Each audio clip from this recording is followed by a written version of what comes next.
Hey everyone, it's Brandy and welcome back to my channel. Today I'm going to be doing a review of The Last of the Firedrakes by Farah Oomerbhoy. I'm not really sure if that's how you say it, but I tried my best. I received this book in exchange for an honest review through BookTube Tours, which is hosted by Grace over at Love and Dim Books. And before I get into the review, there is a giveaway currently going on for this book if you would like to win a copy. All the information for that will be in the description box below, so make sure you guys check that out if you're interested in the giveaway. This book opens up following 16-year-old Aurora Darlington, and she's living with a foster family, and she's mistreated by this family as well as being bullied at school, and she dreams of finally turning 18 so she can go off on her own and not have to worry about all the things that she's currently, I guess, living in. But one day she's kidnapped and taken to the magical world of Avalonia, and she realizes maybe her life wasn't so bad. And while in Avalonia, she goes on journeys and she discovers more about her past. This time around I decided I wanted to try a different approach to the way I review this book, just because sometimes I feel like it's a little hard for me to sum up everything, or at least when I'm talking it's hard to sum it up without spoiling anything. So I decided to go and talk about my pros and my cons, and then at the end I'll just give overall general thoughts. So I will be starting with my pros. So my first pro is that I haven't read a lot of fantasy books, so I don't really have, or I haven't read a lot of epic fantasy books. The only thing that I can think of that might fit into that category is Throne of Glass, and it took me a really long time to get into that, and I'm still not even sure if I understand it all, just because I haven't read any more than that first book in the series. But I felt like this book was really easy to get into as well as easy to follow along with. And another pro that I had is I felt like this world was really thought out. Just from what I was reading, I can tell that the author really put a lot of thought into the different kingdoms, how the characters acted, how each place looked, and how all of it related back to, you know, how everything connected. And as for the cons, I had three major things that I had problems with.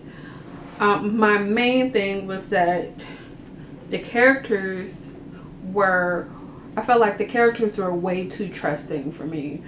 Especially our main character. I felt like anytime someone told her something, she just went right along with it. She didn't question it.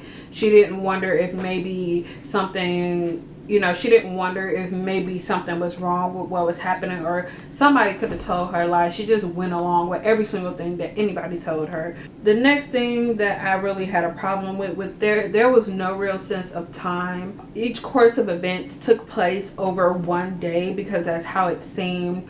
But by the end of the book, it was like, well, pretty much the whole book took place over 3 months, but it seemed like it was only maybe 2 or 3 weeks or something like that. It was just the way the way it was all worded, it didn't fit.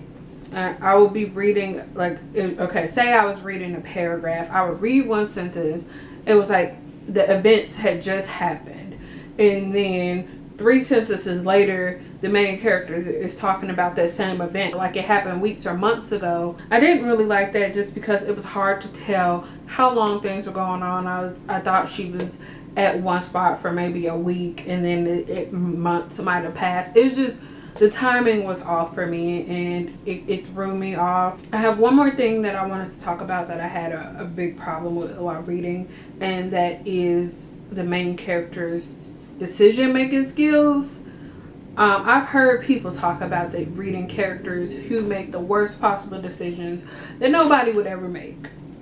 And I have never come across that before. I mean, I've read it where they make one, or, you know, they make a couple bad decisions.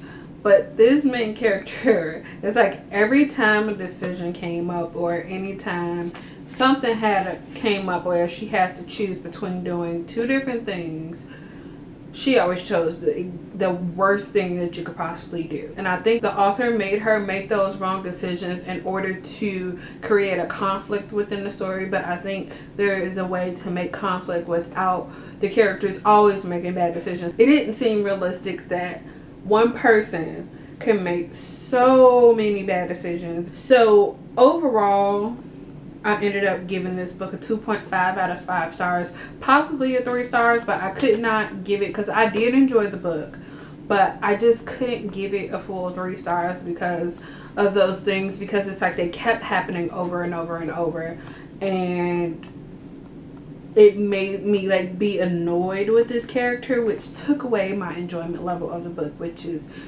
not good. I did enjoy the book. I just, like I said, I couldn't give it the full like a 3 stars because of those things. I do see myself checking out the sequel to this book just to see where it goes, because it was like, overall the idea of the story was interesting. It was just the way that it was handled that I didn't necessarily like. So yep, that's all I have to say about this book. Don't forget, if you're interested in winning a copy of this, make sure you check out the link to the giveaway in the description box.